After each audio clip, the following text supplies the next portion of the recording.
Hi guys, hello. Welcome Hello. to another video with the lovely Marci. And I'm Thank you. thank you for joining us.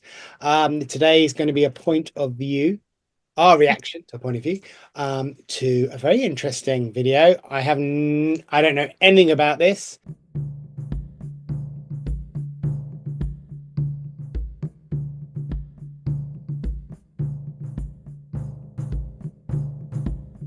I killed a skinwalker Yeah. from the paranormal files. Yes. I don't even know what a skinwalker is. Some being. I'm Oh, I think that's still in question. Um, okay. I have seen the docu-series about like Skinwalker Ranch and Yeah, but even then it's still fairly unknown as to what this is referencing. So it'll be interesting to sort of feel into this yeah, energy. I agree. I already like we open space and we're grounded and all of that, and already I feel like we are kind of walking into a can of worms Yeah, already. okay. I have no idea. So I Yeah, think it's really good we go in there with a fresh idea, fresh yeah, mind. yeah. But before we do that, please like the video. Please comment as well. It's really good. We love your comments. And recently, loads of you viewers have been commenting, and it's fantastic. Thank you ever so Yep. much. The And requests are great. Yep. yeah, it's lovely, and it's on all the channels. We love the comments, and don't forget to subscribe. Really helps, and Yep. ring that notification bell to let you know when we're uploading new video. And there's loads of new content coming out, so be really good if you subscribe and get to see all this new content's going to come out. Apart from that, what else? What else? Oh, yes. I mustn't forget. Obviously, it's a paranormal channel. So if you do have anything that goes bump in the night or you need some help, you need us to maybe uh, do a clearing. Yeah. Let us know. Go to tcseverydaypsychics.com and You do can submit a form. Yeah. yeah, still have a submit. Yeah. Tell us Yeah. what's happening. We'll get back to you. Again, all the clearings we do is free. We don't charge you, but we also have other things where we do healing and learning and stuff Yeah. that we do charge, unfortunately. But the clearing of your home and around you Yeah. is free. And believe me, we're the real deal. Oh Yep, yeah. we're the real deal. Yeah. We're But not just there to push them to the neighbors. Like we're there to yeah, take care of them, to help them heal doesn't as well. matter how big or small. Right. And yeah, and it may not be anything. You just need your um what's the word? The clarity in your mind to be cleared of what you've been Sure. thinking about for ages. So Your energy. just Yeah. let us know. And yeah, we look forward to hearing from you. So Yeah. without further ado, let's get onto the video. There's so many different factions of spiritual beings from other dimensions, and it's elaborate. You have these cities of spirits, you have darker things of spiritual slave trade, kind of like how we have human trafficking. There's the same thing in the spiritual world too. There's some places in this world that you are even cut off from God and Creator, to where even the angels and those guys can't hear your prayers. Over the past few years, skinwalkers have become a hot topic in the paranormal world and also across social media platforms like TikTok. I know you've seen skinwalker videos. They reportedly show a mythical creature pretending to be a human, attempting to lure unsuspecting victims out so it can hurt or possibly kill them. Well, in Navajo culture, a skinwalker is a type of harmful witch who has the ability to turn into, possess, or disguise themselves as an animal. The term skinwalker is never used for healers, and it's actually frowned upon to even say the word out loud. While we were in Arizona shooting our new series of paranormal investigations, I knew I had to call my friend Shan Klen, who has actually had physical skinwalker encounters himself. The stories that he's about to tell you are guaranteed to blow your mind, as he discusses times he's found skinwalker relics. He's hunted skinwalkers with So I'm just going to pause it there. I know we're 1 minute into this. Mhm. What are you getting? You get anything straight away?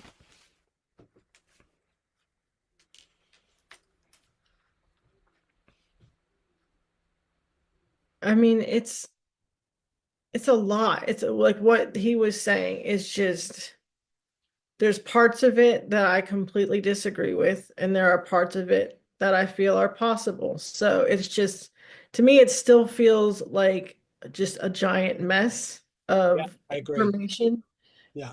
misinformation. There's like some hints of truth, but it's just shrouded in so much like misinformation. So it's, I have to like really feel into what is resenating, I and think what's landing.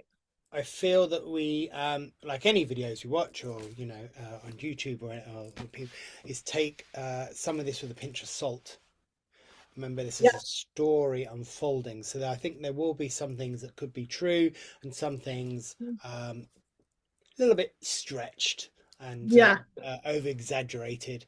But I think it's what we need to do is determine how we feel, what's fact and what is possibly fiction, right. or part of story from the old, Yeah, it's yeah, Navajo, so from what the Indians and what they believe and what they think, and right. going over time. But it'd be interesting. Okay. Yeah, I'm really having to pay attention to what's landing because there's little hints here and there. Yeah, exactly. Yeah. Others, and even recalls the time a skinwalker tried to kill him. Like I said before, some of these stories get really dark, twisted, and disturbing. You're going to learn a lot, and you might sleep a little lighter tonight. You're watching The Paranormal Files. I think so. All right. Let me get a little closer so I can pick you up better. Oh. Yacht, hello, my name is Sean Klin. I'm a Shihin Ishle, but do Bilagana Bashichi, Kashe, Ada Shiche, Ado Bilagana, Ada Shanella. So I introduced my clans, that's where I come from. I'm Navajo, I'm Diné from the Navajo Nation, so I come from up north of where these mountains are here and everything. So I was asked to come do an interview here to kind of shed some light on some of the darker beings that hail from our lands up north, as well as maybe have trickled down to the beings here, or the tribes that are down here more to the south, the Apaches as well. So the stories and lore go back of the Skinwalker. The Yanagloshi is its true name. Throughout the years, Yanagloshi comes out to the terms in English of jumping the skins.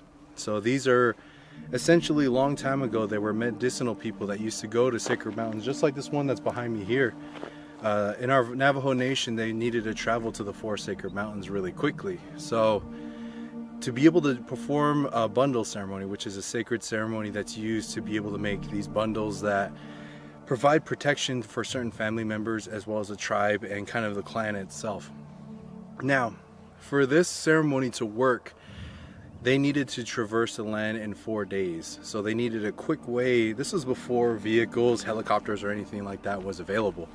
So the spirit people taught them how to shapeshift, how to jump in the skins. Now, it was used for good back in the day, but with goodness always is followed by evil. So goodness and evil both come hand in hand.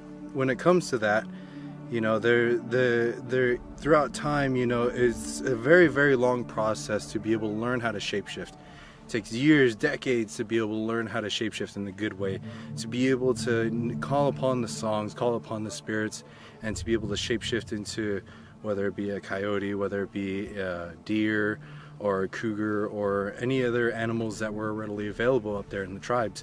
But evil kind of came along to some of the weaker minded medicinal people in training and told them, it's like, okay, I could teach you how to do this in a quicker way. So they told them. So I'm just going to pause there, Marci. I don't know if you picked this up. So I was trying to think, what shapeshift, what changing into a coyote or into a deer. I think it was more like I get mask, so the illusion that they may be dwarf, that maybe the illusion over them that they may look like a deer. So for them, they've transformed, but for others, they're still the same. Is that what you're saying? Yeah. So they've still got the human form, but the illusion over them, it's like the mask. It's like I'm wearing a fancy dress costume, as if it were. I mean, they're Right. not wearing them, but when someone would see it, they probably would see a wolf, or they'd see the antelope, Right. or they see the deer. Whereas actually, it's not. It's actually them. Yeah. I'm getting that more than actually changing into. But Yeah. I sort of, I'm trying to make sense, logical sense, which it isn't, that's for me anyway. that's Uh, one. That's one feeling of it. The other one is, I wonder if there's something that's not feels like not natural of this world right. Yeah. So I get that is more. able to shift into these type of animals. Okay. So are you bringing in other beings Yeah. or okay? Yeah. I get a vibe of almost like dimensional traveling. Ah. So it's almost as if it's kind of weird the visuals that I'm getting, but it's like they kind of shift their reality to then become another animal or Yeah. whatever.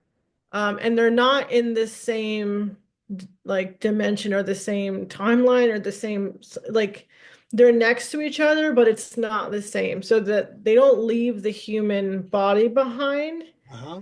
They just kind of cross into like a different one and then sort of like they sort of shift into a different like animal, but it's not of the same dimension or of the same reality. They're kind of traveling. So it's kind of a weird vibe. Yeah. Yeah. That makes sense as well. Yeah. It's like it's almost like astral traveling, Yeah. but then taking the body or the shape of something else wherever they do go. Yeah. So yeah, it's kind of weird. Yeah. Getting some cool vibes, but Trying it's to get kind of the weird. head round it, it seems very, Yeah. very Let's bizarre. be able to explain it to the viewers. It's kind of it's a weird, I mean, I think we'll probably learn a little bit more Yeah. as we Let's carry on. Okay. yeah. Told them you can learn how to do this in a very cut decades out of your training and be able to learn how to do it quickly. It came at a cost, unfortunately. To be able to become a skinwalker in the evil way, there's a lot of steps you have to go through, but one of the major ones you have to go through is the sacrificing of one of your loved ones. Once you sacrifice one of your loved ones, it could be your newborn child, your wife, your mother, your grandfather, your sibling, anything like that, one you find dearest, closest to your heart. Now, once you do that, you have to do a lot of stuff with the body. You have to do a lot of ceremonies with it too, to be able to go really down to make your contract and in a sense deal with the devil kind of thing. When it comes down to that, then you also have to get your skin. You have to go and really do a lot of evil things. I guess you can say how they do it in the good way. You have to do it backwards and do a lot of crazy things with it. So when it comes to that stuff, there's a lot of stories that go beyond that. So back in the day, it was also used for wartime too. We used to use it against the Utes. We used to use it against Apaches. We used to use it against the cavalry a long time ago. But as kind of time went on, a lot of the good medicinal people started passing away. That's where the wars of medicinal people kind of started happening. That's where a lot of the good medicine men were starting to get killed off by evil medicinal people as well. So that's where you kind of started to see a lot more of the evil skinwalkers kind of taking more of a foothold in the Navajo Nation. Toward modern day, there's definitely not as many, but I can definitely tell you, all you viewers out there who are from the Navajo Nation probably have a story of you living out in a rural area, nearest neighbors like 2-3 miles away. You're living in your hogan, no running water or electricity. Middle of the night, you hear something walking on your roof. You hear scratching and all that on your door. So there's a lot of those stories that in modern day kind of run around and all that. So you'll be running around, you'll be driving on the reservation and you see these dark things, you hear their dog whistles, you hear them coming around. So that's one of the things is it's very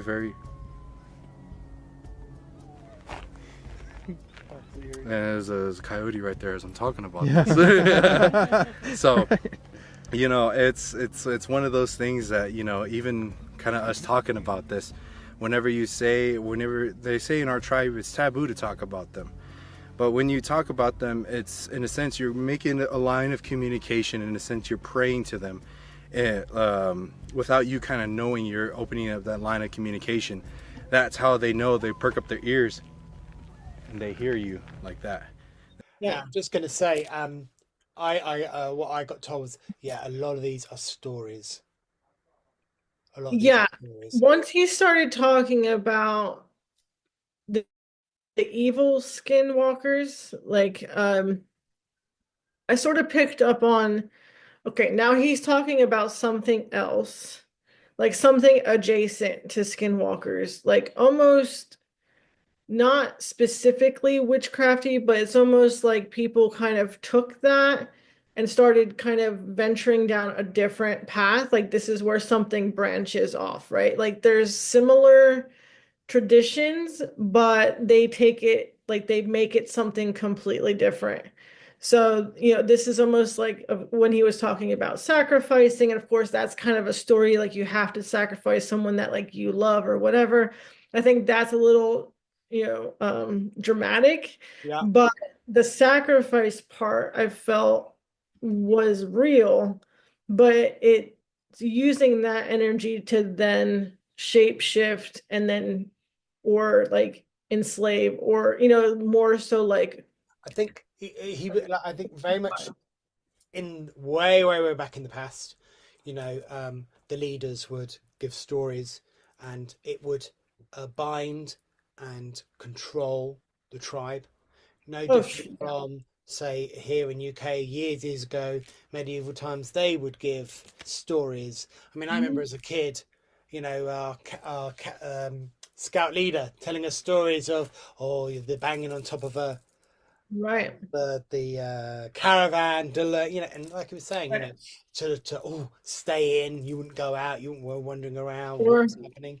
And as you saw some of those pictures as well, you know, it looks like the man, but over the head has got the head of a wolf. Well, that's, you know, very much probably how he would then take on that persona.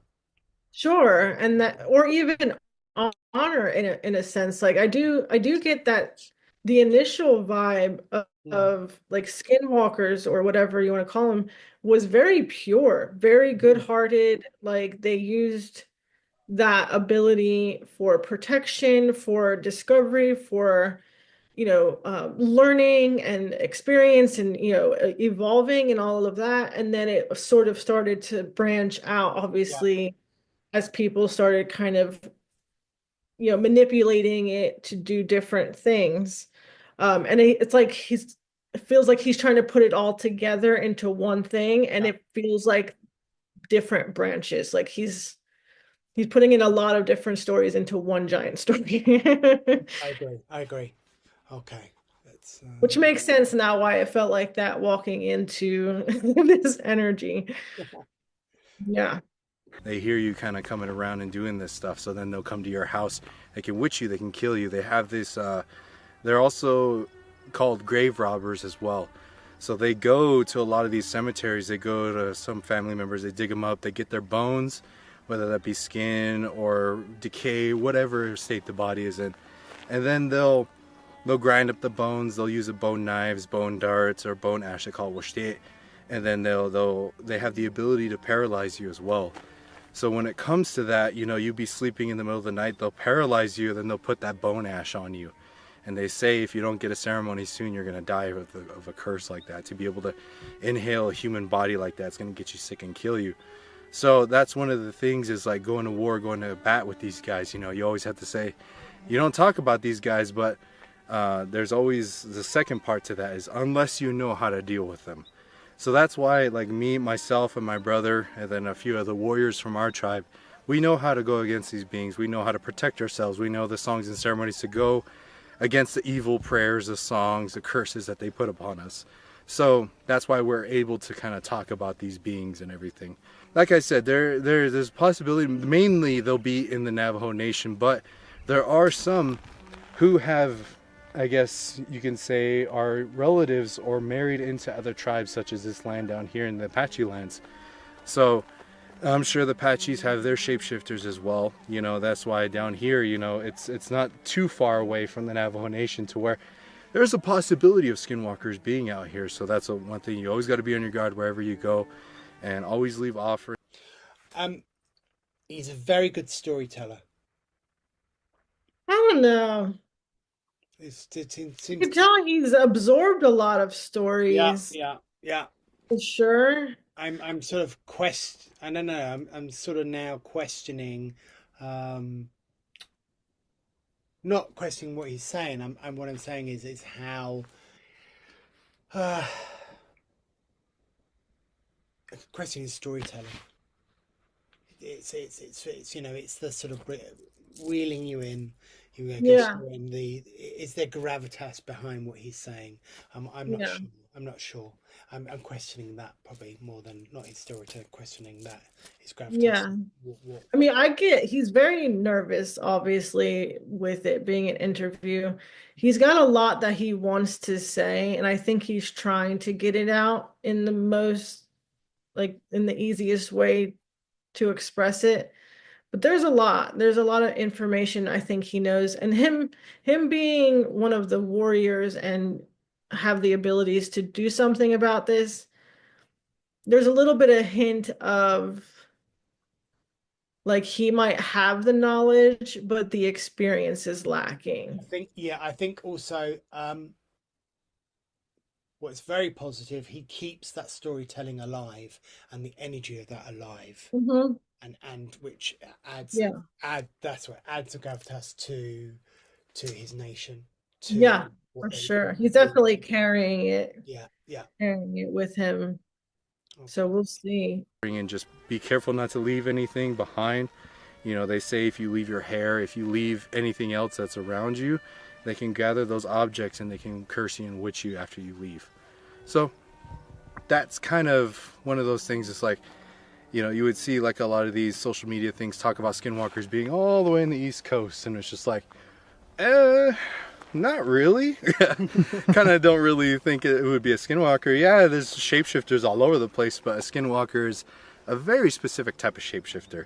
Each tribe, each race and nationality have their shapeshifters and everything. So I encourage you all, wherever you are, you look up whatever religion or race or tribe is in your area, ask them. You know, I'm pretty sure they have their names, they have their stories and their origins of where those shapeshifters come from. But that's kind of not so long or not so short, but rundown of what Yanagloshis are. So have you had experiences with them? Oh yeah, it's kind of weird to say. I don't know if you guys are kind of like spiritually sensitive to things, but normally when the stories go, when that sun goes down like this is when the spirits start to wake up and everything. So that's why you heard the coyote. And then I don't know, I heard like I had like a little tinnitus. So whenever you have like tinnitus like that, they say that's when spirits are kind of talking with you and everything like that. So yeah, dude, that happens all the time in our videos. Yeah, where you say, oh my god, my ears ringing, and then something will happen right then. My brother is a medicinal person in our tribe, and he kind of deals with the more darker side of beings, and whether that be, you know, skinwalkers, demons, if you say in English, kind of darker beings like that. So we used to go to homesteads whenever people would be having these beings kind of affect the family in that way. So we were called out to actually one of our relatives' homestead in northern Arizona, near Page, Arizona, and they told us in this place there was a shack that belonged to one of their grandfathers that passed away, and they always kind of felt something weird about that shack. And they tried asking other medicinal people, hey, can you come and, you know, do a ceremony or prayer to kind of chill out the energies are in there. But for some reason, all the medicinal people would turn them away. They would say, no, that's too dark, that's too evil, I'm not going to go in there. So they called upon us, and we went to go check it out. And this was at the very, I'd had to have been like 14, maybe 16 years old when I was going out with my brother at that age. And this one was really creepy because this was one of my first times. My brother told me, he's like, there's possible skinwalkers, Yanagloshis out there. So I would always hear stories. You know, we kind of trained to be able to go against these beings. And so it's like, okay, this is, you know, this might be the real deal, so be ready. So, okay. So we show up at the house, and the sun was setting just like how it is right now. And we do like a little bit of scouting recon, and we check out the house and everything. We're just like, okay, we're going to start the ceremony when the sun goes down. So we don on our gear, we don on our protections, we do like a little protection ceremony whenever we go against these darker beings. So when that happened, the sun went down, we prepared to go over to the shack and everything. So, but while we were making our way over to the shack, it was very eerie because it was dark, but there was no moon and there was no stars on a clear day. And living out in the reservation, you know, you always see the Milky Way at night. And it was very eerie because there was just an ominous feeling of darkness surrounding you.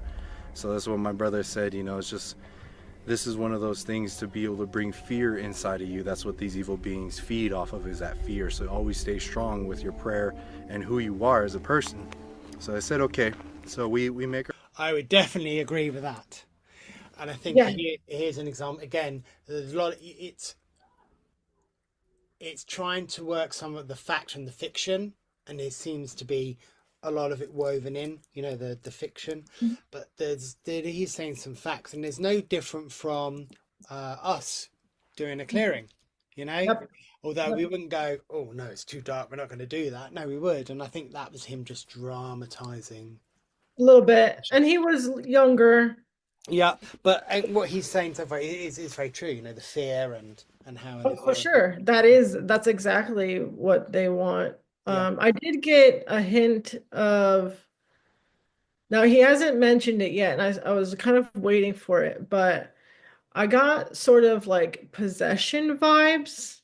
Okay. Almost as if they, like, their ways of protecting themselves, like their belief is that they could possess you and jump in. So I mean, he hasn't mentioned it yet, so we'll see if it pops up, but I get like a weird, they're protecting themselves from getting jumped in a way. Wow. They'd have, that would be very difficult. Yeah, for sure. And they might have rituals, does bring that up. Like he was saying, like armor and all that, I'm sure they have their symbol to help prevent that. But if he mentions that, I just kind of wanted to put that out there. I'm like, I'm getting sort of like a weird, like jumping possession type vibe. So we'll see. Okay. Well, let's have a look. Take our way over to the shed, or the little shack that was there. He told me to wait outside because I wasn't properly trained to deal with cursed objects at the time. I wasn't able to handle them and if they were to jump on me and affect me in that way. So he told me to wait outside. And how they described it, how they told me, is when they opened that door, they saw 3 chests stacked up, like a luggage chest. If you can imagine, like early 1900s, kind of 50s leather chests that had like brass fittings on the sides and everything. So they looked in there, and that's all that was inside of it. So the first chest that they opened up, was just some normal clothes, everything like that. And when they put that chest to the side, my brother told me he felt some real dark energy in the next 2. So he looked at me outside the doorway, and what was very creepy about it was because there's no electricity out there. So we parked our vehicles to face the shack. We turned on our headlights, and that was like the only light that you could see. So being in my perspective, you're standing here, you're looking in a truck with its lights blaring at you. You can only see at the rim of the light right there. You can't see anything beyond that. So he told me, he was just like, if there's Skinwalker relics, if there's Skinwalker stuff in here, Yanagloshi stuff, they might want to come and reclaim it. They might not want all the evil prayers and everything that was said and done to be released or get rid of in this area. So he said, be ready just in case something comes running at you. And you would only have, like, it was probably from me, I would have to say about like 10 feet away from me. You would only have that quick amount of seconds to be able to react if something came running at you. So me being one of my first times going out there against Yanagloshis, I was nervous. I was not gonna lie, I was kind of scared. So as they make their way to the second chest that was right there, they opened it up, and you hear a creak kind of open it up. It was really old rusty hinges. And when they opened it, you heard a woman scream. And There was no women in our party at that night. It was just the two homeowners, and normally the men folk kind of go out and handle the evil and darkness that's out there. So that gave me instant chills when I heard a woman scream. So how my brother told me, there was 4 sacred stones inside of there, as well as a picture of a woman, kind of like a Polaroid picture of a woman in there. Now, to this day, we don't really know who it was. We did give it to the authorities, and it wasn't on a missing persons report or anything like that. We asked the family and the relatives, and they said they didn't know who that was. So to this day, we don't really know who that was, but we did say a prayer for whoever it was. If it was kind of a captured lost spirit, lost soul inside of that chest that was right there, we made sure that she went on to a good place. But after that, sorry, butting in that, I have to say how respectable he is, you know, of his religion, of his tribe, the people, even how he's talking about the trunks and the stones, and you know, we blessed it. It's very, very, very very respectful. Yeah, that. very. I love that. Very true. Like, yeah, I like it. My brother said this is the last chest that's right here at the bottom, and when they opened that up, you could feel that darkness shoot out of that shack right there, and already, you know, shaken up by the female scream, you know, you can feel that evil energy kind of come out. And inside of the chest was Skinwalker regalia. So there was the skins inside, there was the antlers that were inside, the weapons and washte that this individual would use when he would go out and skinwalk and everything. My brother brought those out, and he showed me the antlers, and he pointed out a particular thing. On those antlers, there was 4 blood drops on the antlers. And for the Anagloshis, they say for every kill that you have, you put a blood drop on your antlers like that. So this person had taken 4 lives in his time on this earth. So from that point on, you know, they gather up the rocks and the stones and the pictures and the regalia. They put the little items inside of a leather pouch that they have, and we took it back to the homestead, and we started a fire. And so my brother said, you know, this is going to be a little ceremony right here that's going to, in a sense, release the spirit of this buck back to whoever killed it in the wrong way. Because in a sense, when you kill an animal, when you go and hunt and you eat it, there's a little honoring prayer, a little honoring ceremony you do to thank the spirit for its, you know, its sacrifice to be able to feed the family. But the Skinwalker and Yanagloshis do the opposite of that. So this spirit had a lot of angst toward its killer and everything. With that, my brother said, when we do this ceremony, these beings that are around, they might want to come and stop us because they know what ceremony we're going to be doing. While we were getting the fire set up, I remember I was chopping wood, I was getting it all ready, and the sun was, mind you, the sun was already down, it was dark, and you start hearing dog whistles. And dog whistles you hear like psss, and the dogs would start barking because they sense those evil Yanagloshis around. Once they did those dog whistles, the dogs shut up. They didn't say anything, they didn't bark or nothing, and that's how they can get inside of your home. That's when we knew we were on edge. And nearby that homestead was a canyon or a cliff face that was right there. So on that canyon walls, on the right, if you were to go to down the right path, it'll teach you the way on how to become a good medicine man. But if you take the left, it'll teach you how the evil ways on how to be an evil person in a sense. So right in their backyard, they kind of had the training grounds for a lot of these beings. We started the ceremony, and my brother warned me. He's just like, I'm gonna be singing these songs, and I want you to watch my back, because I can't stop. Once the ceremony starts, I can't stop to be able to make sure the ceremony goes good. So if anything comes running at me, you need to handle business and do what you need to do. I said, okay. He started the ceremony, and they had a solar generator at their house, which was about, the house and the shack itself would have to be like 500 yards, I would have to say, away from it. So they had solar on their home, so they had a porch light. So the porch light was shining down on the home, and you could see the rim of the edge of the light around the home. And while he started singing, when he started doing his ceremony, I saw what looked like to be a figure, a silhouette of somebody walking at the edge of the light. kind of really kind of hunched over like this and just walking and just looking at us. I saw one, and another one showed up on this other side over here. I got really nervous, but as my brother, this was starting to be the end of the ceremony when more of them started showing up right there. But as my brother was about to finish the ceremony, they all ran. They ran back toward the cliff face where they were, and there was a huge gust of wind. It was a calm night like this. A huge gust of wind comes when he finishes the ceremony, almost blows out the whole fire. And that's when my brother said that's when that buck went straight for where those skinwalkers were. And over at the cliff face that was about a good mile or two away, you hear a scream, a monstrous scream out there. So I guess you can say the buck got its revenge for the evils that was done against him. So that was one of my most What you can make of that, Marci?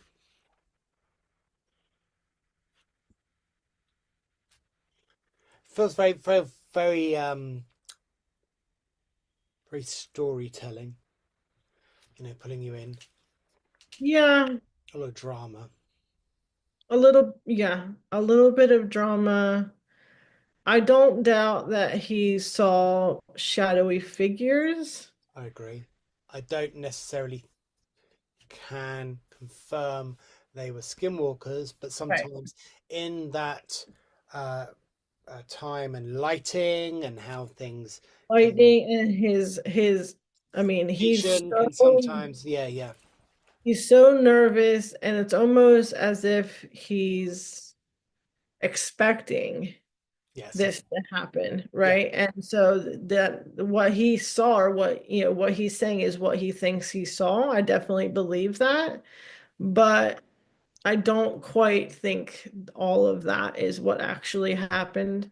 I did get when he was explaining the regalia of the skinwalker, I sort of picked up as if there's almost like a collection of energy that these skinwalkers would take. Like he mentioned the buck, and then having the antlers, and then there's other skins. It's almost as if he's collecting kind of like abilities, strengths, energy from other living beings. Like, oh, I don't know what the buck gives you, but or he'll kill a rabbit and make like a rat, then he has speed, like that sort of thing. It almost kind of felt like a collection of strength and abilities and all of that to sort of carry out the killings or rituals, which is kind of interesting. I'm still sort of confused as to the box with the rocks and the picture. Did you get anything from that?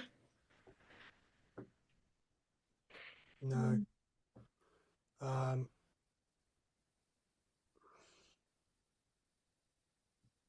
Because it felt to me more more hopeful in a weird sense. Like, didn't get anything of that. I mean, in terms of what was in the third trunk, I got what you were saying. In terms of the different skins from animals, and would put them on over the top of themselves sure. to scaremonger and etc. So Right. People in the community, it felt like tradition. It felt like tradition. Yeah. Yeah, like that is in a sense like what the role is. And I also, what I did get was obviously somebody is not quite there. Right. Yeah. But the box with the girl and the rocks, to me, it felt more shrine-like. Almost as if like there's hope here. Like there's hope to I don't like the closest thing, like when you want to cast like a love spell on someone, you just have like this like hope for this other person, and it kind of feels like hit I got was that was a loved one. Right.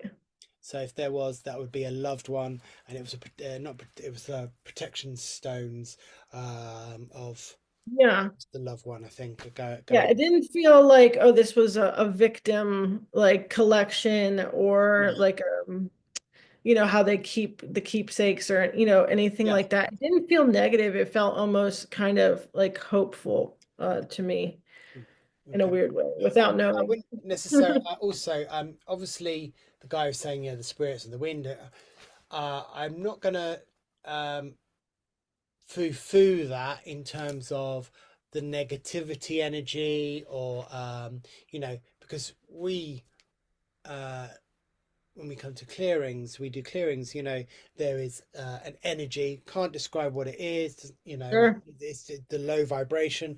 I think that is probably can be centered around what this person's doing, Mhm. because I think that person is just attracting the Yes. low vibration energy, so Yeah. people going, oh, this doesn't feel right, oh, I'm not gonna, But and they said other medicine men wouldn't touch it, I think because what I felt was they didn't necessarily have the skills to be able to sure. sort it out, as it were. Or Yeah. just thought, actually, you know what? I'm not going to deal with this. Right. I like to deal with things in a higher vibrational part, Yeah. rather than having to deal with the low part. And it's like anything, where I'm sure if people were given the chance, would you like to do the high vibration? Oh, yes, please. Yes. Sure. Yeah. Yeah, it's interesting, very interesting, and you can see through some of the, but I have to say, I have to respect his passion and telling this story, and and and uh, and the traditional ways of dealing with these things, Yeah. which have lasted for years and years and years. It's commendable. It's lovely. It's lovely Yeah. to hear, because I think that adds, the energy, the positive Or- energy to what they're doing, and keep it. And that belief is really what makes things like what he's talking about real. Yeah, yeah, You yeah, know, yeah, like yeah. I agree. it brings life in a sense to what he's saying, and I agree. It's very respectable that he has those beliefs and he's followed through and followed the rituals, and is doing everything he can to protect his, tribe and loved ones. And 1000% awesome, Yeah. dude. Sure. Yeah. Okay. Intense, I would have to say lightly, encounters I had with the Yanagloshi. Yeah, that's crazy, dude. Holy I'm shit. 14 years old too. Yeah. That was nuts. Well, guess we gotta have you tell another story, man, since you got multiple, because that's wild. Who do you think was the person who had transformed? The person that was in the shack. Yeah. You don't mind putting this if you don't put. Okay. Yeah. It was actually this one. So whenever we went against these Yanagloshis or Skinwalkers and everything, it happened in our earlier years in our prime. I'm telling a story. Our earlier years in our prime. So this one was a lot more recent, because when you kind of get old up there in age, when you get to your 20s and all that stuff, you're kind of considered old when it comes to that point. So we were actually up in our homeland in Black Mesa, and this was just a normal family gathering that we were having up there. And our whole family was there. We were building a whole one together and everything. So at this point, they only have like a 1-bedroom home up there, so all my family were there, so they were staying inside. So I was just like, you know what, it's a beautiful night, you see the stars and everything, I'll just sleep in a cot on the bed of a truck. I was like, okay, cool. My uncle slept inside of the truck, inside of the dash and everything, or in the cabin. And so as I was sleeping, it was a beautiful night, nice and cool and everything. So as I'm sleeping, the night goes on, and I notice some noises kind of coming around me, which was kind of weird, because we have deer, we have elk, and we have wild horses up there, and cattle too. So I started hearing some crunches in the middle of the night. I would have to imagine it was around like 2, 3, 4 o'clock. It was before the sun was actually started to show in the morning, so it's still really dark outside. So I heard this, and I was just like, naturally I kind of just like wake up just a little bit, and right at that point was when I started to feel darkness kind of come in. And if you can imagine the feeling of evil and darkness, It's a weird buzzing sensation. It's a weird heat feeling that you feel. And like I said, it was a cool night. So I was just like, why am I feeling warm toward my back? I was laying on my side. And toward my back on the bed of the truck, I started feeling that. So that's when I woke up. My instincts kind of woke me up. And I was just like, I need to check out what this is. But as I got up, I couldn't move. I was like, F***. So when I tried, whenever I'm out there, I sleep with my weapons or my sword that I have. And I tried reaching for my sword, but I couldn't move my body. And I could hear footsteps kind of come up close to the truck. And I was just like, this isn't my family. This isn't my, you know, anyone good that I can recognize. So I tried reaching for my sword, and I started to panic as the footsteps kind of started getting closer.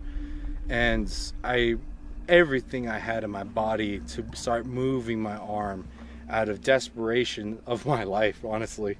You know, I reached for my sword and I grab it.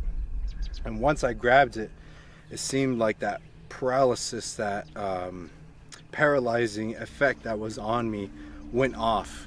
And I grabbed my sword and I quickly turned and I saw something dark start bolting toward the tree line and everything. But right before I grabbed my sword, I kind of turned my head like that, and I could see what looked like somebody slowly reaching and had his hand over my head, and he was putting. My camera just died. Oh, Hold that thought. Yeah. Damn it. Do you need a battery? It just went from full battery to 0. What the heck? I just changed it out in the car. excuse me. We need. I will just have to say, where they are filming was the same video that me and Heather watched of them filming about those mountains, the suspicious mountains. Oh, really? Yeah. I was thinking, wow, how do I recognize those mountains? So, and it was, I think it was the Paranormal Files again. So obviously they're using a different person in the same location, which give it to that sort of feeling. He's a very, very good storyteller. You know, because if I was telling that story, it would just be like, yeah, I just slept down, sat in the back, that was it. Then I heard something, turned around, tried to get, you know what I mean? It's really trying and what's going to happen and you know, so he could make a story that should be only 5 minutes into half an hour. Yeah. That's what we're listening to. So in a sense, I'm going with, I'm like, oh.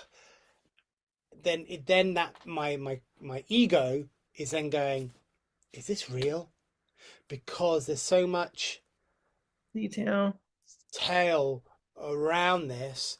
And it's like, I don't know if I can believe what he's saying. But there's another side of me going, well, this is part of their history. This is part of how they tell stories, you know, as much evidence as possible. But yeah, I mean, I don't know what you viewers think so far. If you think what your view is on this gentleman and what he's saying. It's very interesting, but I'm taking Sure. things with a pinch of salt. Yeah. You're gonna get it. You might need a light too. Yeah, here. I'll just go run and grab it. A light. Gotta be careful, yeah. I'll look for snakes. All right, man. Ran all the way back to the car. You can see it's noticeably darker now that we started filming. Hell yeah. All right, you were in the middle of talking about it coming up to you in the truck bed. Yeah. So right now we're in the time of the spirit realm right now, when the spirits are walking around. So if you see somebody behind me, please let me know. Will do. So yeah, so as I started reaching for my sword and I turned around, I saw this hand kind of over me like this, and he was putting something on my head and on my face. So when I grabbed my sword, he turned and ran. So as he ran, I got up and I started banging on the truck for my uncle to wake up. So my uncle woke up and I was like, Yanagloshi. He got up and we started looking around and everything, and he was already long gone. But then like he got his flashlight, he looked on me and everything, and he saw a white powder on my face. and that was that washte, the bone powder. So that's one of those things that night it was a family occasion. You know, we didn't go out there for ceremony. You know, I wasn't really expecting it for something like that to kind of come about. So normally when that happens, you go out to face these things, you put ash on, you put these sacred things on. So I was just a normal time, you know, just going to sleep at a family occasion. So I was ill prepared at that time, but now I know, you know, just be careful when you sleep out there in the middle of the night. So that's something that, you know, we had to do a ceremony for me to make sure that I didn't inhale or get sick or from the curse and everything like that. So I always say, when you're on the reservation, be careful sleeping out in a tent or just out in the open in the middle of the night. Yeah, it may be beautiful, but you also have to understand that there's things that run around in the middle of the night, even out here too. So I always gotta say, be careful out there, everybody. That's crazy. That's wild, dude. Any other experiences? So the eeriest beings I would have to say that I've encountered and learned about are beings in English called soul eaters. Now, in the spirit world, you know, you have these beings that were made from the Creator that roam around lands like this, who make sure that the spirit world doesn't get too cluttered. Now, when I talk about this is when people go getting of old age, you know, they meet their time of when they pass away. It's more so scheduled. You know, your family members that are up in the next world, you know, so they say when you get up there in age and you're ready to pass on into the next world, you make your journey. They say a lot of family members, they start seeing old people that have passed on long ago. They say, you know, I see my mom, I see my dad, or I see my brother, somebody who already had passed on. And a lot of people kind of say like, oh, they're just getting old, they're deteriorating, or oh, they're kind of losing their mind. But that's not the case. When it comes to that, they're starting to have one foot in the spirit world and one foot in ours. So when they do pass on, those family members take them on their journey into the next world, and whatever religion that you follow, most of them that I've encountered, they always talk about a white light or something of that nature, to where you're. I think that's also I'm going to say proven fact, because there are loads of people who have near death experiences, and that's one thing they say. You know, my Auntie Jean, I saw her, or people in hospital beds sort of say, yes, there's Derek, he was there for me, you know, and yeah. So what he's saying is Agreed. a lot Yeah. of people have Pretty experienced. consistent.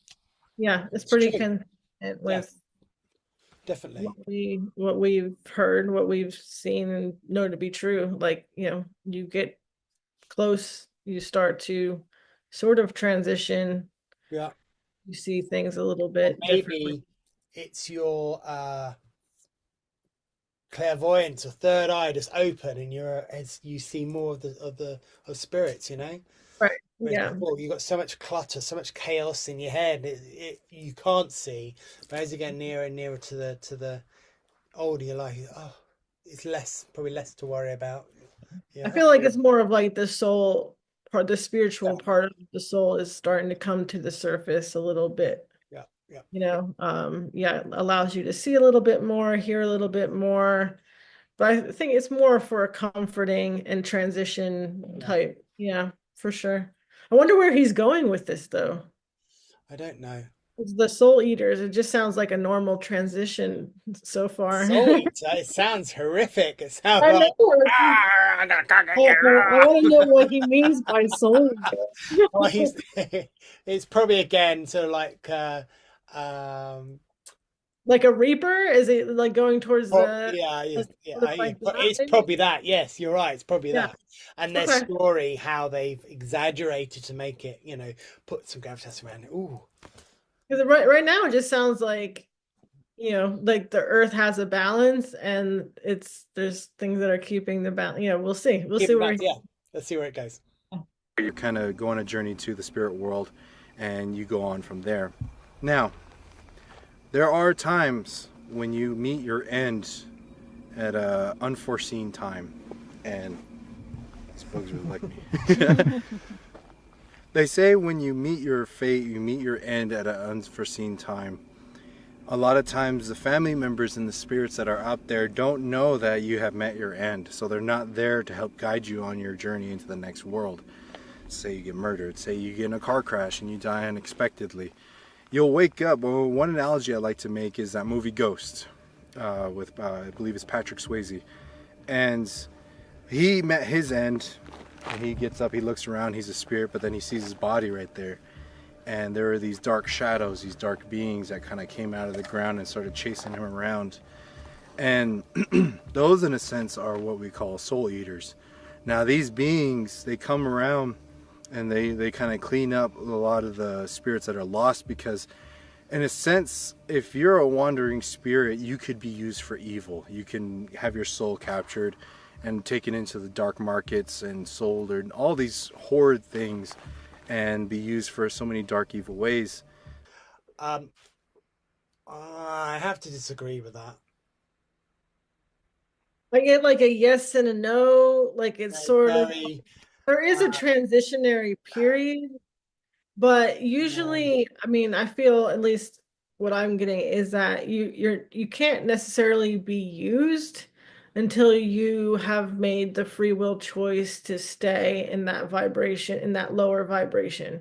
Then you kind of you know, you risk, being accessible, to like, witches or other people who want to like sort of call upon that. But like you kind of in that transitionary period, like you still have, like, I don't think you're accessible as what he's like, where there now you have to risk soul eaters coming to eat you oh, because you're vulnerable, I like, think that's fairy tale.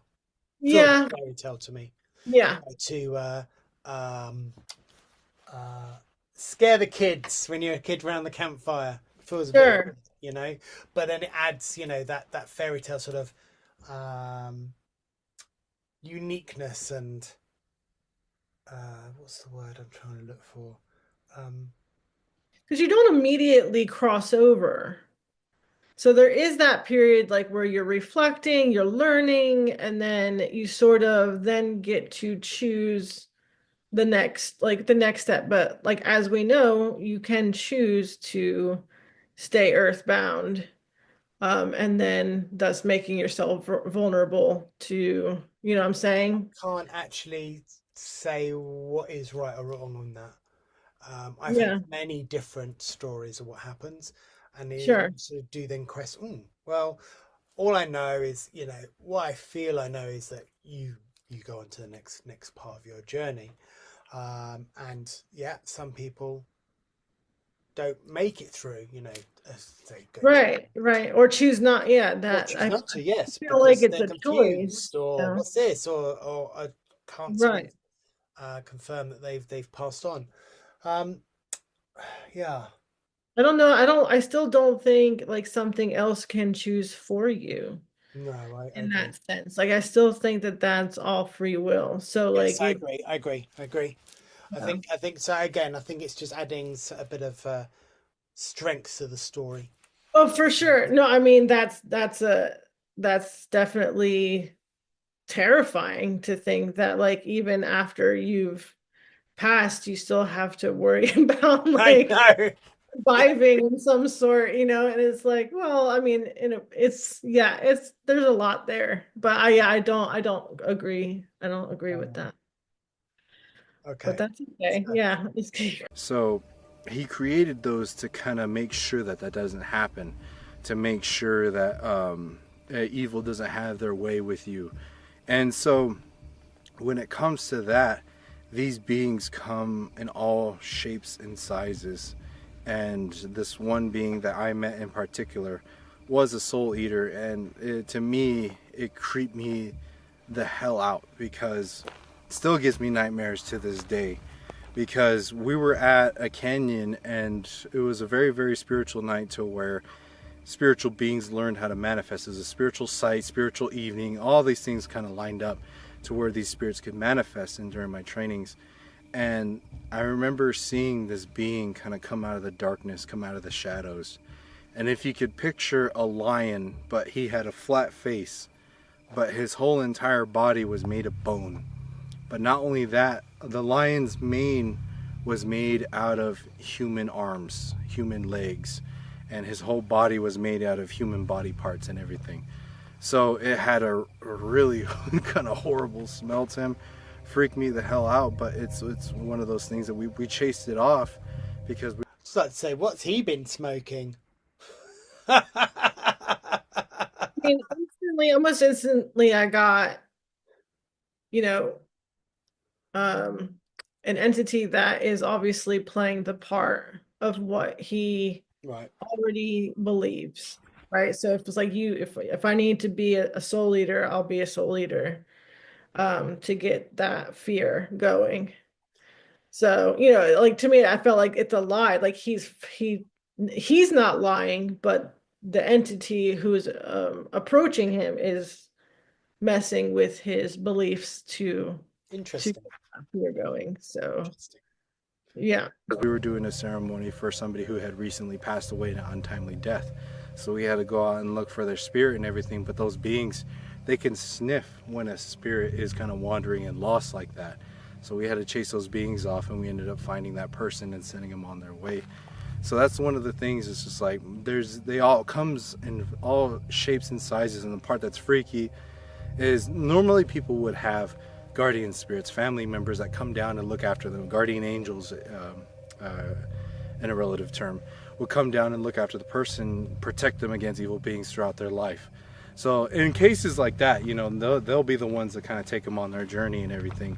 But for those that, don't have those things, don't have those protections, those family members, it's scary because that can happen. So that's where you get a lot of these hauntings as well, is because when a spirit would die an untimely death, they would freak out and start running when they see a soul eater coming their way, and they would run into the nearest home. They would run into the nearest house that's there. So when they do that, they notice that the soul eater can't come inside the home, and they look on the wall, they see a cross on their doorway, or they see a bow and arrow, they see arrowheads, or they see some type of protection on their home that a soul eater cannot come in there. And so that spirit will be like, okay, I'm just gonna hang out here in this house. I'm gonna mess around with these people, just try to get their attention, see if I can get some help. That's where you have like doors opening and closing, see shadows, start seeing people in your home. So that's a lot of times what we come to find out is lost spirits, lost souls end up in these homes, and that's where you get a normal haunting most of the time. So it's just people that haven't made their final journey, didn't have those spirits there to help them on their next step. So that's where, there lost spirits like that, whenever you go to these. It's a nice way of putting it, I suppose. I mean, that's a very logical story. Yeah.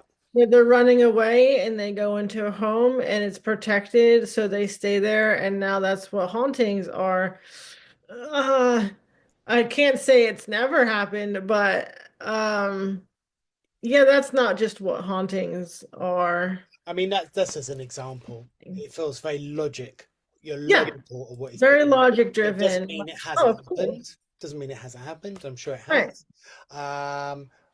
Well, for sure, yes. Spirits what- run away from What lower do other vibration. people? What do you viewers? What do you think? What do you think is Yeah. what he's saying? Is it true, or what are your impressions of what happens? Or if there are other cultures and tribes that are viewing, what were your stories? Yeah. Like that's very logical. I love the logic part of it for sure. Yeah, definitely. But yeah. Let's see what else he says. Locations, you always have to be mindful of that, because this is like, there could be a spirit calling for help, but there's also a darker, evil, demonic being that's holding them there. I guess you can say like the Conjuring, when Valak had that old man in that home, a similar case just like that, to where, you would think that the old man is a bad person that's creeping out and freaking out these people, but it's actually a spirit that's calling out for help. So always be mindful of that. Always be. Sorry, he's just using that as an example. He's not sort of saying that is what happened, is he? No, I think he's just, and he's not wrong. That does, sort of like I don't. I think I Not like feel. there's like a complete innocent spirit that's being trapped there, and it's not. They don't have the capabilities and the same emotional range and anymore. So they are still low vibrational themselves, but there could be something lower that is sort of in charge and making, creating that boundary for them. I feel that it's can be quite. I get quite rare for that to happen. Well, we've seen it, we've I think seen it it. does happen, but I don't think all the time when an earthy stays, there's Oh going to yeah. be an evil Mm-mm. entity is going to trap. So when it happens, but it's not all the time. Not everybody who's an earthy that decides to stay No. is trapped by. Yeah, they're not all like then enslaved to some degree. Like there's It but feel. I also feel that because some of these earthies that have low vibration before they die because of trauma, because of let's just use an example.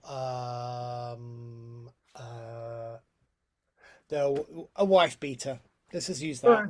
sure. They're worried just before they die. Oh my God, I'm going to go to the maker. So it's their will sort of thing. It stays, they stay in that low vibration and they don't want to go, in a sense, get Nope. healed. There's so They many want to get healed in so many different reasons. yeah. So that's what They don't move. they stay. Yep. Yeah. Yeah, that's just Yeah. one of a million reasons. I mean, there's loads of answers, I think, and it's hard. It's not hard to pinpoint, but it's. I don't want to get it wrong, and people think, "Oh, is that what happened?" Yeah, what he's saying is not. It's just not all the time. It's not something that is guaranteed to happen. Yeah, You and know, no one should be worried. Death is a beautiful thing.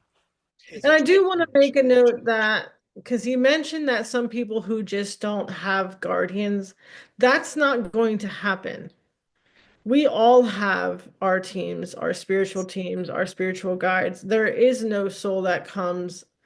I mean, I'm kind of getting a little bit of a hesitant. I'm not going to say that it's impossible, but 99 out of 100, like unless they've agreed to come here with no guidance, they're going to have guidance to some degree that As far as I'm aware, and you're right. Someone could prove me. Everybody has. Yeah, you say 99.9. Like it's. I don't think anyone comes in doesn't have a guide. And if they do, it's by choice. It's by design. They're not coming in and they just were unloved and unlucky. Like this is something that they chose to do. So okay. Yeah, I don't necessarily agree with that part, but that's a small. Think about the certain scenarios that you could be dealing with in your home. So it's just soul eaters are, something I typically don't like to run into. Yeah. I don't think I would either, man. What do you think is your craziest paranormal experience? Like, what was something that was just so profound that it stuck with you? God, I have a list. Right. You ever investigate the Washoe Club? Yeah, yeah, we did. Would have to be there. So we went up there for an investigation to go check out the Washoe Club, and this was during our times of investigating and everything. We had a late member who passed away a couple years ago. His name was Pataya, who was there at the time as well. He had type 1 diabetes, but dude was the strongest guy out there. But we noticed that when we would go to these locations that the darker beings would kind of play and affect him and his diabetes that he had in his body. While we were there, we were up on, I believe, the second floor in the doll room. If you remember that room? Mm-hmm. So we were in that room, and this is by far, Washoe Club was one of the craziest places that we've been to that had the most SB7 communication that we've had, or at least the most violent, I would have to say. So while we were there, he started getting affected. He started feeling kind of sick. So he asked if he can go outside and just chill by the truck, and we're just like, you have to ask the spirit if you can leave. And out of the doll, it was talking. It was just like, no, you can't go. And we're just like, he said you can't go. He's like, oh, I need to go. And then the doll got upset, and she was just like, I said stay. And he was just like, I can't stay. So as he was leaving, caught on the SB7, it said cut his throat. And as he was walking down those steps, he got a huge pain in his stomach, and we almost had to carry him out and everything. And during that investigation, he ended up getting, he rested outside, but he was just like, screw that, you know, I'm not gonna let anything affect me in that way. He came back in like the badass he was, and we went up to the red room, and he sat down, and that's when he passed out. He was unfortunately, he started going under possession. And so, but we were instructed by our spiritual mentors to let it happen. Normally when What is happening? I There, don't know where this video is going, but this took a turn. I unfortunately I just got BS. There was so much ego involved in that story. Yes, yes. So much control that they just gave to the spiritual realm in that, like, the doll says don't go, you can't leave, and they just listen. Like, how much power are you, like, how vulnerable are you making yourself? And then to then come back super ego driven, like, it's not going to tell me, there's just so much ego and like challenging, and it's like you're fighting fire with fire. Like, this is not a good situation. So I'm not surprised if the guy passes out or gets jumped or whatever they want to say happened, because that was just a bad situation So altogether. what I get is majority of that is fabricated. Okay. So it's yeah, he was there, they were there, and the guy did pass out, but that was due to his diabetes, and he just exaggerated this Yeah. story for effect. Yeah. Do you know what he means by like SC6 or what it is? That like a tool that they use or something? Don't Is that possibly, like have no idea. But again, like one of those spirit boxes or something? I Because have how to is it talking? I have to say, if he really is into the spirituality of helping people and in the medicine man stuff, I don't necessarily would think he would be saying this stuff. And like, I mean, obviously it was a ghost hunter when he was saying that they were doing Yeah, it's a ghost hunter. Yeah, exactly. So, I mean, Yeah, I mean, at what you know, point, as what's you the know, we watch feeling? the ghost hunting programs, and they're like, "Oh, look, the flashing light's going off. Oh, look, hear what they said. Hear what they said." Well, no, it's very hard Right. for spirit to on demand speak, or you know what I mean, Yeah. on a speaker thing, because Yeah. so That's what I have to take what he's saying, unfortunately, with a pinch of salt. I don't get any hits on it. If the story, it probably did happen, but not to that extreme. And why were they there? Like, it doesn't seem like before there was a protection, there was a I think he was there for ghost hunting, and he's right. just telling one of his scary times. The guy from the Paranormal Files saying, "Oh, tell us another story." I just think the guy is a very good storyteller, and so Yeah. it's just he's actually buttering it up. What do you guys think? What do you viewers? What do you think? Please let us know. Tell us if I'm wrong. Slap me down. If just let us know what you think. All that was true though, then that's, I mean, I'm not surprised. Okay. When stuff like that happens, our crew goes to stop it, but we were tasked as this was going to be training for us. We had to learn how to overcome the darkness and come out of it our own. So it was hard to watch him go through that, but he had to learn how to come out of it himself, and it got to the point to where we had to step in and intervene. When we were doing, and while he was convulsing, he was foaming at the mouth, I went and had a smoke on my pipe, and then I came in, made myself a coffee, had a little gin, and he was convulsing on the floor. We thought, no, leave him.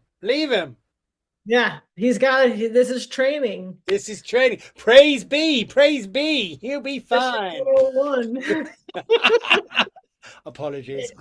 I know. No, if that's real, that is some serious neglect spiritually. That I mean, I don't even. I don't want to go there. I don't think you, if you're anybody, even whatever goes on, if somebody's having a problem, you're in an environment where say it's haunted. Personally, I would not just leave somebody there. No. You Why know, have a team? I mean, this is training. This is. I mean, help. it's for the viewers. It's for Yeah. the I wonder if they have ka-ching, ka-ching, have that ka-ching. video. I mean, I have to say, I did at the beginning of this get ka-ching, ka-ching. Oh, sure. Yeah, and I was like, bit of them. Sure. But let's see where this goes, and we call Yeah. Performing indigenous exorcism that my brother knows. It's crazy things started happening. So there was a door that's in there, and my brother said to open it, let the air come through. So we opened the door, and as he was doing the ceremony, you see that door go and slam, and it says, "You're not going anywhere." So he ended up doing the ceremony. We got him back up and got him back to his normal self afterwards. But just, it felt like a whirlwind of energy coming in from the floor, out, so many different things all at the same time. And just to kind of be there and watch and everything, you would hear, you know, that being come through the SB7 talking about our family and real names, that gave him visions of his family too, of dark things that it would do if he took that home. So that's one of those things we were taught to learn how to break those connections, make those offerings at the end of the investigations to make sure nothing follows you home. Damn. Yeah. Okay. We're gonna get our hands on this SB7. SB7. I think it's a contraction. How do you get stories from that? It's like they're like one word at a time, Yes. and then what you link it to be like, Eve saying, "Oh, he was, had to do an exorcism on him," and geez, I mean, if he was possessed, I don't think that would last. To get rid of somebody to be exercised within that evening, or even in that minute, or you know what I mean? It's so the things That's I so get rare. things don't add up. Yeah. Things don't add up. Yeah. Okay. I'm going to end it there because I do feel The rest of we're going. But I did like I must admit, I did like the first half of majority, 3/4 of the video, in terms of him talking about skinwalkers and where they originated from. I thought that was very fascinating. And the traditions and the meanings behind what they possibly are. And I wouldn't be surprised if there was say a person, as you said earlier, had the skin of a well, they kind of animals and was a little bit and probably going around. Yeah, I think like the again, the beginning skinwalkers, like the pure form, like this is something way different than the humans killing to then collect. Like these are different paths, and like it all kind of got jumbled up together. And I feel like that's like in the beginning when I felt like this is just chaos, like this story is just chaos, it's so all over, but there definitely is some truth, and that was really interesting, and I do appreciate that sort of the information and the messaging that came across for the skinwalkers, because it feels beautiful to do that and to have those old rituals in like it definitely feels like just like this beautiful, like honored experience to learn and to grow and to evolve. And it's like, why couldn't it have just stayed like like that? Yeah, I agree. I mean, when some bits what resonated was when I personally I would feel, oh, that seems right. That seems right. When we started going down the slippery road, my as if its spirit just cut off. Yeah. It just zoom. I was like zoom. It was like barriers dead. No. And then you're like, oh, why isn't things resonating with me? Why isn't things, why am I getting this message? And it was just basically, I'm afraid, no, Yeah. this has been, it felt exaggeration, and then I Yep. just, Drawn out. my Exactly. ego then is like, oh, switching off now, you know. And then a spiritual person, your ego then goes, well, is everything else correct, or was all that BS? You know. Yeah. But I agree with you. There's snippets of the story which really resonated because you could feel the tradition, the old ways, and that sort of Yeah. history behind I what want to they keep would do. that intact. Yes, Like, I I want to agree, keep and that that's intact. really felt strong, beautiful, and Yeah. there was a power behind it which really resonated. Yeah. Unfortunately, it was just little snippets in here which were like, oh, you're making it Yeah, not it's just it's believable. not justice. Like it really Yes, yes. is taking away from the power and the beauty of the actual Yeah, practice. yeah. So be Yeah. interesting to see what your views are and what you thought. Oh, And did you have the same view as me or Marcy, yeah. or completely different? You thought, yep, he was telling the truth all the way, or did you think, no, how a load of crap? Let us know, Yeah. because it's good to get comments, and it's good to see your point of view as well as ours. This was this was a good video. I will say Was. that it was interesting because it pushed the boundaries Yeah. of us. What is there? I'm sure we could talk about this for hours and Sure. hours, And just to kind of hours. have that But experience of like sifting through so much garbage to find yeah, like the truth, that yeah. was, that I definitely But appreciate. maybe we need to find another skinwalker. Maybe we should get one on the Skinwalker Ranch and See, find now some that like evidence. I didn't see any I mean, there must be some correlation, but again, like Skinwalker again is going to be a term that I don't like now because it's really, I don't think it's actually what it started out to I be, and I see. would It's prefer to tainted learn. to the. It's been. Ah, you've been tainted. The jury's still out for me. I still want to. Well, I don't feel. Yeah, Well, this is one slice of the pie. I need to see all the other slices before I can yeah, finally put it to bed. yeah. But there is something about it that's still, the jury's still out. But I'd like to know a bit Yeah. more. If anyone has like videos for with footage, images, like any other Skinwalker type tales. That would be amazing. Yes. Yeah. All right. Till next time, then. Remember, like, subscribe, ring that notification bell. Get my English out, and and if you want us to watch any other videos, like Marcy said, that'd be great. And yeah, we look forward to seeing you next time. So take care, everyone. Bye. Sure, bye.